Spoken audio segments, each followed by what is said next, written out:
Selamat datang dan selamat bergabung di podcast Ruang Dengar ID bersama Mbah Marfaung.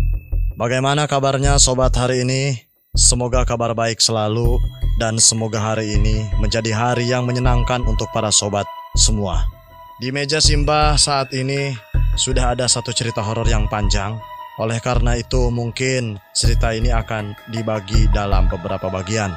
Untuk itu posisikan keberadaan kalian dengan aman, karena dalam part pertama ini saja Mbah yakin sudah bisa bikin kalian merinding. Cerita yang ditulis oleh akun X @tanyademit ini berjudul Penjaga Makam. Sobat, kalau mau baca langsung ceritanya, linknya sudah Mbak taruh di deskripsi video ini. Dan jangan lupa di follow. Dan terima kasih buat kalian semua yang sudah subscribe channel ini ya, yang sudah like video-videonya Simbah. Oleh karena itulah Mbah jadi makin semangat dalam mengembangkan channel ini. Buat yang belum subscribe, silahkan di subscribe dulu.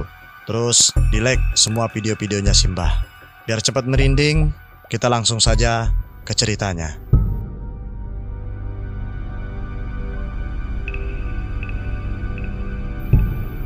Tepat beberapa hari setelah Bapak dimakamkan, tiba-tiba aku dikejutkan oleh kedatangan beberapa orang yang datang ke rumahku di hari itu. Seseorang turun dengan baju jasnya yang mewah, jam tangan Rolex berwarna emas di tangan, juga beberapa cincin emas dan berlian yang ada di jari-jarinya. Di belakangnya nampak beberapa orang yang aku kenal. Tepatnya 2 security yang sering aku temui ketika aku menghantarkan makanan kepada Bapak ketika sedang bekerja di sana. Dia datang bersama orang itu untuk menemui ibuku. Kemudian dia memperkenalkan diri sebagai pemilik pemakaman mewah itu, bersamaan dengan 2 security yang ada di belakangnya. Perkenalkan, namaku Ferry. Aku adalah pemilik sekaligus pengurus dari pemakaman itu. Sebelumnya, mohon maaf atas apa yang terjadi dengan suami Anda. Aku selaku orang yang mewakili semua pegawai yang bekerja di sana, mengucapkan turut berbelasungkawa atas apa yang telah terjadi. Ibu yang duduk di ruangan tengah dengan mereka bertiga hanya bisa terdiam sambil menunduk tanpa bisa menjawab perkataan yang dikatakan oleh Pak Ferry itu. Sedangkan aku hanya bisa melihat mereka di dekat kamar dan mendengarkan obrolan mereka dari sana.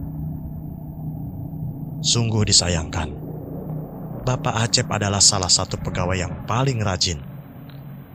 Aku mempercayakan dia untuk memimpin para pegawai yang ada di sana, mengurus semuanya, dan menjadi orang kepercayaanku untuk mengurus pemakaman itu. Namun, Pak Ferry tiba-tiba terdiam. Dia melihat ke sekeliling ruangan dan melihat foto Bapak yang sedang menempel di sana. Sebelum akhirnya dia melihat kembali ke arah ibu yang masih bersedih atas kejadian tersebut. Bapak Acep harus kehilangan nyawanya ketika dia sedang bekerja. Dan aku sangat meminta maaf akan hal itu. Sehingga aku memberikan ini sebagai ucapan belasungkawa atas apa yang terjadi. Pak Ferry tiba-tiba mengeluarkan sebuah amplop dari dalam jasnya. Lalu dia meletakkan amplop itu tepat di depan ibu. Setelah itu dia kembali berkata, karena ketika dia menyodorkan amplop itu, dia melihatku yang duduk di depan kamar sambil mendengarkan apa yang mereka bicarakan. Aku juga mengetahui bahwa Ijal sekarang posisinya sedang tidak bekerja. Aku juga berencana akan merekrutnya untuk mengganti Bapak yang sebelumnya bekerja di sana. Aku percaya dengan Bapak Acep, juga dengan keluarganya, sehingga aku yakin Ijal juga bisa dipercaya untuk bekerja di sana, menggantikan beliau yang sudah tiada. Aku harap Ijal juga bisa ikut bekerja di sana, karena aku membutuhkan orang-orang seperti Bapak Acep untuk bekerja di sana, dan Ijal adalah orang yang cocok untuk pekerjaan itu. Tidak ada yang diucapkan oleh ibu. Dia hanya mengangguk sambil sedikit menangis. Bahkan amplop yang diberikan Pak Ferry tidak dia terima dan hanya didiamkan begitu saja di depannya. Aku tahu rasa sedihnya ibu seperti apa, dan mungkin saja Pak Peri juga tahu akan hal itu, sehingga dia kembali mengambil sesuatu di sakunya dan mengeluarkan sebuah kartu nama yang dia simpan di atas amplop yang ada di depan ibu. Seperti tidak ingin berlama-lama di rumah, dia akhirnya menundukkan kepala secara perlahan. Lalu, tak lama dia berdiri dan mendekatiku yang masih duduk di dekat pintu. Aku pun berdiri untuk menyambutnya. Dia mengangkat tangannya dan menepuk pundakku pada saat itu. Aku harap kamu menerima tawaran yang aku tawarkan pada ibumu. Memang, pekerjaan ini sulit dan jarang sekali ada yang mau akan pekerjaan ini. Tapi, aku yakin dengan pabrik-pabrik yang ada di kota ini, upah yang akan kamu terima lebih banyak dari tempat itu. Sehingga kamu tidak perlu khawatir lagi akan keberlangsungan keluargamu kelak. Pak Peri tersenyum. Seketika dia membalikkan badannya dan memanggil salah satu security yang menemaninya pada saat itu. Ini adalah Jajang. Dia adalah security yang bekerja bersama bapakmu. Kalau kamu tertarik, kamu bisa menghubungiku di sana. Dan aku akan menyuruh Jajang untuk menjemputmu di rumah, sekaligus menjelaskan apa yang mesti kamu kerjakan di sana. Security yang bernama Jajang hanya mengangguk di depanku. Dia juga tersenyum kepadaku sambil mengangguk beberapa kali. Tak lama kemudian, Pak Peri mengambil sesuatu di sakunya. Lalu tangan yang satunya lagi memegang tanganku dan mengangkatnya. Buat jajan, katanya sambil memberikan 3 lembar uang berwarna merah ke tanganku. Anggap saja itu uang makan sebelum kamu nanti bekerja untuk menggantikan posisi bapakmu, ya. Pak Peri tersenyum ketika mengatakan hal itu. Tak lama kemudian, dia pun berbalik dan meninggalkan aku yang masih berdiri di sana. Pak Peri pamit sambil membungkukkan badannya kembali ke arahku dan ke arah ibu. Lalu tak lama dia keluar rumah dan meninggalkan kami berdua di sana. Aku hanya bisa diam, memikirkan apa yang Pak Peri tawarkan. Apakah aku harus menerimanya atau aku harus tetap membantu ibu berjualan di depan rumah selepas bapak tidak ada? Hal itu, hal yang menjadi pikiran selama berhari-hari karena berbagai pertimbangan akan kehidupan keluarga kita ke depannya. Hingga tepat 1 minggu setelah kedatangan Pak Peri, aku akhirnya memutuskan apa yang harus aku lakukan. Apalagi setelah berdiskusi dengan ibu akan hal ini. Dan akhirnya aku memutuskan untuk menerima pekerjaan. Sebuah pekerjaan yang dulu dilakukan oleh bapak sebagai penjaga pemakaman mewah yang berada di atas bukit itu. Hari pun berganti. Terlihat dari kejauhan, tembok-tembok tinggi dan tebal setinggi beberapa meter membentang dan mengelilingi bukit terlihat oleh kedua mataku. Aku yang pada saat itu dijemput oleh Jajang memakai sepeda motor dinasnya, akhirnya membawa aku untuk masuk ke dalam pemakaman mewah itu dan mulai bekerja di sana. Sepanjang jalan, Jajang berkata bahwa bapak adalah orang yang baik sebagai seorang kepala penjaga pemakaman. Dia seringkali membantu para pegawai apabila mereka sedang kesusahan. Tak jarang bapak juga sering menggantikan para pekerja di waktu-waktu tertentu dan membiarkan pekerja untuk beristirahat di dalam mes yang ada di area pemakaman. Bapak itu baik. Sering banget aku disuruh olehnya untuk tidur di mes dan membiarkan dia berjaga sendirian di ruang CCTV di malam-malam tertentu. Padahal dia tidak perlu melakukan hal itu, kata Pak Jajang sambil fokus dengan jalan yang ada di depannya. Lalu bapak juga terkadang membantu menggali makam. Sampai si Dayat kayak tidak bekerja karena bapakmu yang menggalikan makam untuknya. Bapakmu itu bekerja dari penggali makam, lalu naik jabatan jadi security, dan naik jadi kepala penjaga makam. Beliau sangat mahir melakukan apapun di dalam sana, sehingga para pegawai merasa sedih ketika dia mengalami musibah yang seharusnya tidak terjadi di hari itu. Bahkan Dayat juga sampai tidak mau lagi bekerja setelah kejadian itu. Dia akhirnya pulang dan tidak bekerja lagi karena merasa bersalah sebagai penggali makam. Apalagi setelah membiarkan bapakmu menggali makam dan berakhir dengan kehilangan nyawa. Butuh waktu sekitar 1 jam hingga aku akhirnya sampai di pemakaman mewah tersebut. Jajang bercerita sepanjang jalan tentang bapak dan kebaikannya ketika dia sedang bekerja di sana. Hingga tak terasa aku akhirnya sampai di tempat itu. Tempat yang menjadi sebuah tempat untukku bekerja untuk menggantikan bapak. Sebuah gapura besar dengan tulisan Pemakaman Bukit Indah terlihat jelas olehku sekarang. Dengan balutan warna kuning emas yang mengkilat, membuatnya terlihat mewah dan tidak seperti pemakaman umum yang ada di sekitar rumah. Pemakaman itu benar-benar pemakaman mewah yang dikhususkan untuk orang-orang kaya yang harga makamnya saja sangatlah mahal dengan segala fasilitas di dalamnya. Jajang kemudian memarkir sepeda motornya di pos security. Di sana terlihat salah satu security yang sudah berdiri yang sedang berdiri menyambutku dengan Jajang. Namun wajahnya tampak berbeda, seperti tidak senang ketika aku datang ke sana. Wajahnya hanya menatapku tanpa sekalipun tersenyum ketika aku menyalaminya pada saat itu. Sedangkan Jajang, dia hanya menepuk pundakku dan mengenalkan security itu kepadaku yang berdiri tepat di depan pos. Ini Wawan, dia adalah security yang jaga bersamaku. Aku dan dia berjaga bergantian di pos depan. Kalau misalkan malam hari, kita bergantian berjaga di ruang CCTV yang ada di dalam. Aku hanya mengangguk, kemudian mengangkat tanganku sambil memperkenalkan diri. Iya Pak Wawan, aku Ijal, anak Bapak Acep. Udah tahu aku pasti anak dari orang itu. Kamu gak lihat kalau aku ada ketika kita berdua menghantarkan Pak Peri ke rumahmu. Jadi gak usah memperkenalkan diri. Aku sudah tahu.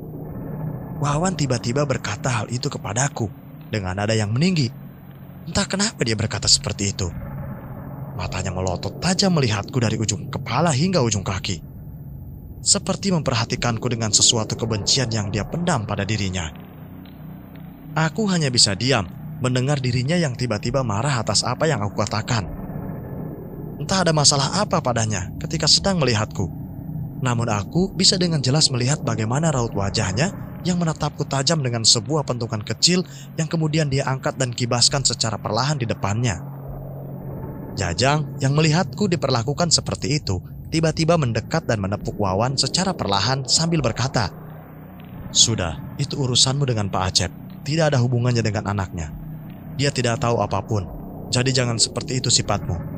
Wawan yang mendengar hal itu dari Jajang langsung menghela napas. Lalu tak lama dia langsung terdiam dan menggerutu sembari berjalan kembali ke dalam pos security yang ada di depannya. Sedangkan Jajang, dia kembali tersenyum kepadaku dan kembali mengajakku untuk masuk ke dalam. Udah, jangan terlalu dipikirkan. Memang dia sifatnya sudah seperti itu. Yang pasti nanti baik-baik saja kerja di sini. Karena selain kamu, ada orang lain juga yang bekerja di sini. Bahkan umurnya sama sepertimu dan sekarang sudah mulai bekerja di dalam. Jajang mencoba menenangkanku yang masih kaget atas perlakuan Wawan tadi. Dia kembali menepuk pundakku dan mengajakku ke dalam. Jujur, baru kali ini aku masuk ke dalam pemakaman mewah ini. Sebuah pemakaman yang dikhususkan untuk orang-orang kaya yang tertutup dari luar. Sebuah pemakaman eksklusif yang tidak bisa sembarang orang bisa masuk ke dalamnya. Aku begitu tertegun ketika aku melangkah ke dalam gerbang. Terlihat batu-batu nisan yang berjejer rapi hingga ke ujung. Rumput-rumputnya seperti dirawat dengan baik. Bahkan ada beberapa batu nisan yang memiliki ukiran yang berbeda. Ada yang berbentuk burung, ada yang berbentuk simbol agama yang mereka anut, ada pula yang berbentuk patung wanita yang berdiri di dekat batu nisan tersebut. Aku juga melihat beberapa tempat duduk yang ada di dekat makam-makam yang ada di sana. Seperti dikhususkan untuk para peziarah yang datang dan berkunjung kepada keluarganya yang bersemayam di tempat itu. Pemandangan yang benar-benar berbeda dengan komplek pemakaman umum yang aku tahu. Yang isinya beberapa lahan kosong yang berdebu dengan banyak sekali makam yang nampak tidak terawat. Bahkan ada beberapa yang sudah rusak karena usia. Aku yakin orang-orang yang dimakamkan di sini bukanlah orang sembarangan. Apalagi ketika aku membaca nama-nama orang yang terdapat pada batu nisan itu, ditulis dengan gelar yang berjejer di belakang nama mereka. Kenapa melamun? Ingat, di sini jangan melamun, nanti kesurupan, kata Jajang yang tiba-tiba menepukku karena aku terdiam melihat pemakaman itu. Aku yang tersadarkan hanya bisa tersenyum. Aku tidak bisa berkata-kata atas apa yang sedang aku lihat sekarang. Sangat wajar untuk orang-orang seperti kita berekspresi sepertimu. Ketika pertama kali masuk ke sini, aku juga sama kok. Ketika dulu pertama kali bekerja dan diantar oleh bapakmu. Di sini memang berbeda, Jal. Beda dengan pemakaman umum yang kita kenal. Apalagi kamu akan semakin tercengang apabila kamu sudah mengetahui semua yang ada di dalam sini. Jajang kembali mengajakku masuk lebih dalam ke area pemakaman. Area pemakaman ini terbagi beberapa area sesuai dengan harga yang ditawarkan oleh pemilik pemakaman. Semakin ke atas bukit, maka harganya semakin mahal dengan fasilitas yang semakin mewah. Terlihat banyak sekali keluarga dari orang-orang yang dimakamkan di sini yang datang dan berkunjung ke tempat ini. Mereka berkerumun di beberapa tempat untuk berziarah atau sekedar duduk-duduk dan menatap anggota keluarganya yang sudah tenang di tempat ini. Bukit yang luas serta pemandangan yang indah dari atas sana membuat orang-orang kaya itu ingin membeli sebuah tanah berukuran 2 kali 1 meter ini untuk akhir hayatnya. Meskipun aku belum mengerti kenapa mereka ingin membelinya, karena semua fasilitas yang ada tidak bisa mereka nikmati apabila tubuh ini sudah tidak bernyawa. Jajang yang berjalan di depanku kini mulai menjelaskan tentang tempat ini secara terperinci, dimulai dari area-area pemakaman yang terbagi-bagi. Lalu dia juga menjelaskan tentang beberapa tempat yang mesti aku awasi ketika sedang bekerja di tempat ini. Hal pertama yang dia jelaskan adalah sebuah ruangan yang kini sedang aku datangi. Sebuah ruangan yang letaknya ada di puncak bukit yang dikelilingi oleh makam-makam yang paling mahal yang ada di sekelilingnya. Itu adalah sebuah ruangan CCTV, di mana di sana adalah tempat bagi para security dan para pekerja yang sedang berjaga malam untuk mengawasi semua area yang ada di pemakaman ini ketika di malam hari. Bagi yang tidak tahu, terkadang para keluarga yang ingin memakamkan keluarganya yang sudah tiada, ada beberapa yang memakamkan jasadnya beserta harta benda yang berharga di dalamnya. Jadi wajar, ruang CCTV ini sangatlah diperlukan, karena ada ketakutan dari para keluarga yang makamnya digali dan perhiasannya dicuri oleh orang-orang yang tidak bertanggung jawab. Nah, ini adalah ruangan CCTV. Kamu sewaktu-waktu akan bertugas jaga di sini pada malam hari, mengawasi pemakaman ketika malam hari di ruangan ini. Kamu tidak perlu keluar dan tidur di dalam mes, karena di sini sudah dilengkapi oleh kasur, juga sebuah kulkas kecil dan kompor untuk memasak, serta sebuah kamar mandi, agar kamu tidak keluar dari ruangan ini. Tugasmu nanti hanyalah mengawasi saja pemakaman ini. Ya, meskipun tugasmu hanya mengawasi, tapi kalau ada apa-apa, kamu harus keluar dan mengecek apa yang ada di luar. Meskipun, ya itu sih sangat jarang terjadi. Karena, ya siapa sih yang datang ke makam malam-malam, kecuali hantu? Jajang sedikit tersenyum ketika berkata seperti itu. Sedangkan aku kembali terdiam dan tidak bisa berkata apa-apa atas apa yang dia katakan. Kamu itu mirip sekali dengan bapakmu. Tidak bisa dibercandain, kata Jajang yang kembali menepukku untuk mengajakku keluar dari ruangan CCTV itu. Lalu dia kembali mengajakku berjalan ke arah kiri, ke sebuah bangunan yang tak jauh dari tempat itu. Sebuah bangunan yang tertutup dan tidak ada jendela sama sekali. Entah apa bangunan itu berbentuk seperti itu. Namun Jajang dengan santainya membuka bangunan itu dan mengajakku masuk ke dalamnya. Nah, ini adalah mes kita. Di dalamnya ada beberapa kamar. Salah satunya kamar yang akan kamu tempati kelak. Di dalamnya ya seperti biasalah. Ada kasur, lemari, juga ada dapur. Tuh di ujung untuk kamu makan. Karena pemilik pemakaman sudah mempersiapkan bahan makanan untuk kita masak selama kita bekerja di sini. Jajang kembali menjelaskan tentang bangunan itu. Bangunan tanpa jendela ini rupanya adalah mes pegawai yang menjadi tempat tinggalku selama bekerja di pemakaman ini. Namun, aku masih penasaran kenapa bangunan itu tidak ada jendelanya. Pak Jajang, punten, kenapa bangunan ini tidak ada jendelanya? Tanyaku. Jajang kembali tersenyum. Dia hanya mengangkat salah satu tangannya ke arah bahu, lalu berkata kembali kepadaku. Dulu, bangunan ini ada jendelanya, Jal. Namun bapakmu yang merubah bangunan ini tidak berjendela. Setahun yang lalu. Ya, awalnya sih kita tidak mengerti kenapa dia ingin merubah bangunan ini. Bahkan, dia sampai berbicara kepada pemilik pemakaman ini. Tapi ketika aku mendengar sebuah cerita dari mantan pekerja yang dulu bersama bapakmu, dia berkata bahwa dia ketakutan apabila di tempat tidurnya ada jendela. Karena seringkali penghuni pemakaman muncul dan mengetuk jendela untuk meminta sesuatu kepadanya. Apalagi dulu, bapakmu dan temannya itu masih sebagai penggali makam. Jadi wajar mereka berdua didatangin yang begituan. Ya wajarlah, Jal. Kita bekerja di antara orang-orang yang sudah meninggal. Jadi, bapakmu berinisiatif untuk menutup semua jendela bangunan ini. Dan hanya pintu inilah satu-satunya jalan masuk dan keluar dari bangunan ini. Tetapi, tiba-tiba aku memotong perkataan Jajang pada saat itu. Ketika jendelanya ditutup, apakah masih sering ada yang mengetuk-ngetuk? Tanyaku. Jajang terdiam sebentar. Dia seperti mengingat-ingat kembali atas apa yang aku katakan. Ada sih. Paling ngetuk-ngetuk pintu doang. Tapi ya sudahlah, abaikan saja. Toh ntar kamu juga terbiasa kok. Kata Jajang, tanpa ada sedikit pun rasa takut yang dia katakan.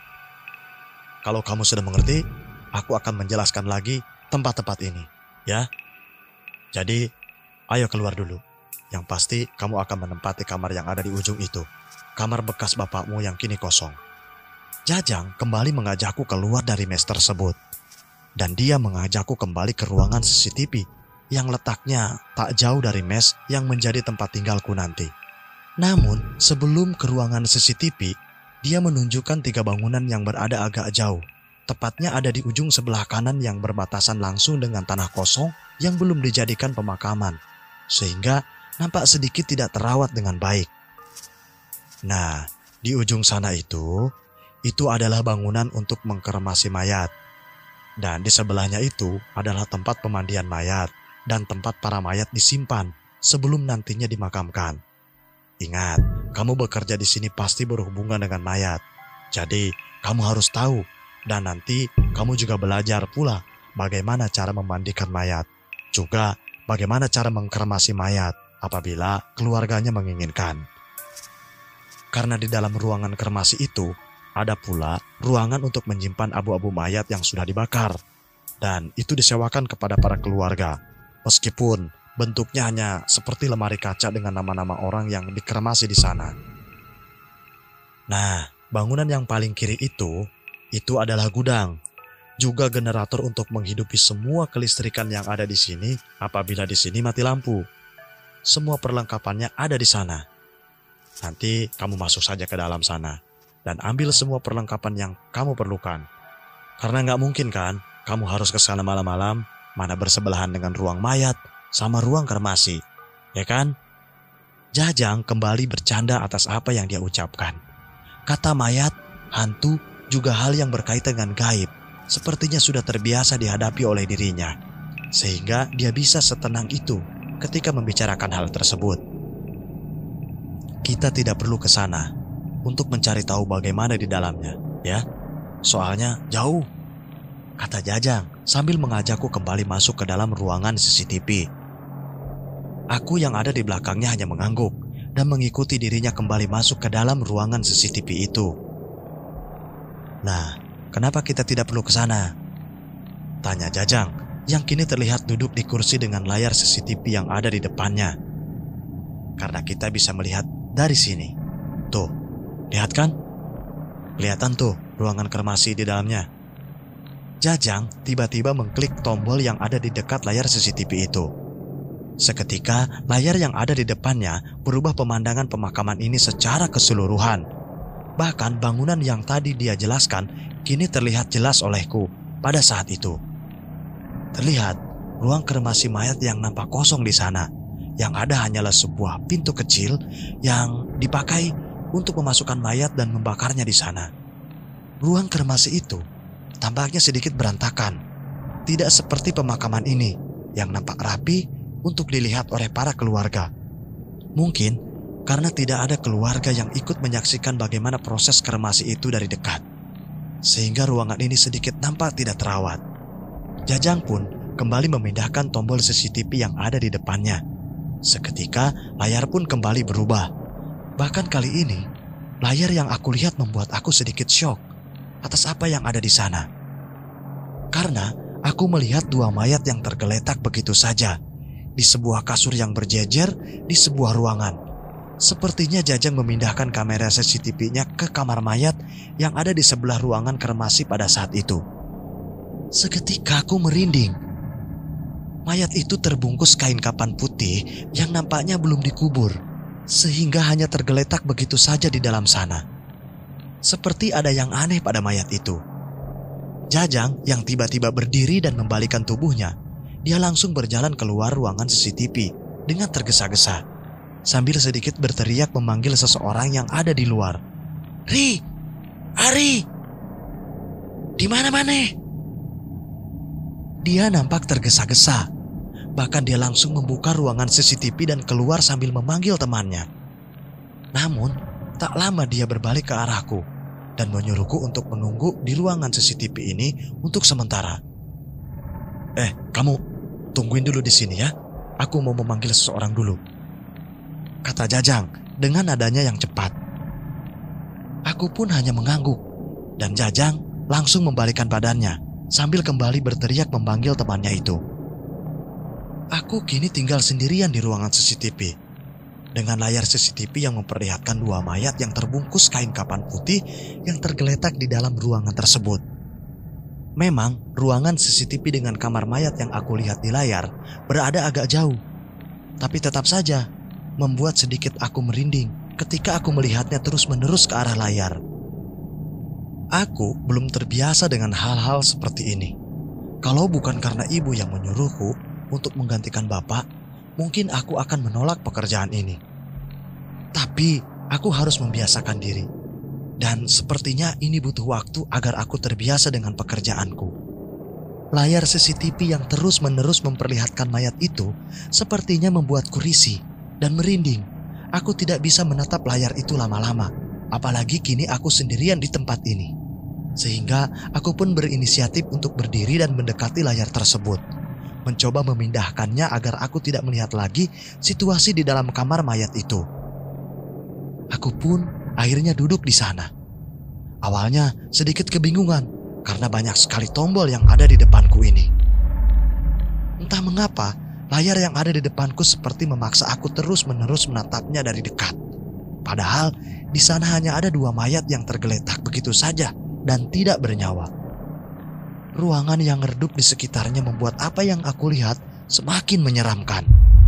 Dindingnya yang nampak kusam disertai dengan lampu 5 watt yang menyala di atasnya, membuatku hanya bisa menggelengkan kepala sambil mencari-cari tombol mana yang harus aku tekan untuk memindahkannya.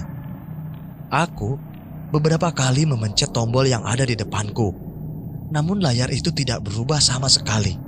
Kamera pengawas yang ada di ruangan CCTV itu masih memperlihatkan dua mayat tersebut. Hingga tepat aku memencet tombol warna merah yang ada di depanku, aku dikejutkan dengan suara dari layar yang tiba-tiba berisik. Layar yang aku lihat tiba-tiba buram, sehingga aku tidak bisa melihat apa yang terjadi di sana. Krek! Suara kasur besi terdengar dengan jelas. seperti ada benda yang bergerak secara perlahan di sana. Aku tidak bisa mendengar dengan jelas suara apa itu, karena layar yang aku lihat masih buram dan tidak menampilkan gambar apapun.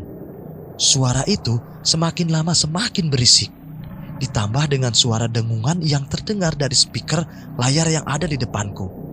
Aku pun kembali memencet-mencet tombol yang ada di depanku dengan sangat cepat.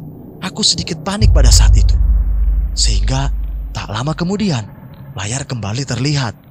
Namun ada sebuah pemandangan yang membuat aku tidak bisa melepas pemandanganku dari layar CCTV itu. Salah satu mayat yang bergerak di sana entah mengapa bergerak dengan sendirinya, secara perlahan. Dia menggerakkan tubuhnya secara perlahan dengan balutan kain kapan yang membungkusnya di ruangan mayat. Tubuhnya menggeliat seperti mencoba untuk melepaskan ikatan kuat yang mengikatnya dari kain kapan tersebut. Jujur, aku shock atas apa yang aku lihat. Namun entah mengapa aku seperti dipaksa melihat kejadian yang mengerikan itu. Sepersekian lama, mayat itu terus-menerus menggeliat, sehingga kasur yang menjadi tempatnya berbaring kini bergerak dan mengeluarkan bunyi yang memekakan telinga. Ada apa ini? Kenapa mayat itu bergerak? Gumamku. Tanganku seperti kaku dan tidak bisa bergerak ketika melihat hal itu. Ingin sekali aku memindahkan tangkapan layar yang ada di depanku, tapi sepertinya tidak bisa aku lakukan. Aku hanya bisa terdiam, menatap layar itu dengan tubuhku yang ketakutan atas apa yang aku lihat. Hingga tak lama kemudian, tiba-tiba, brak! Aku kembali dikejutkan dengan sebuah suara dari belakang.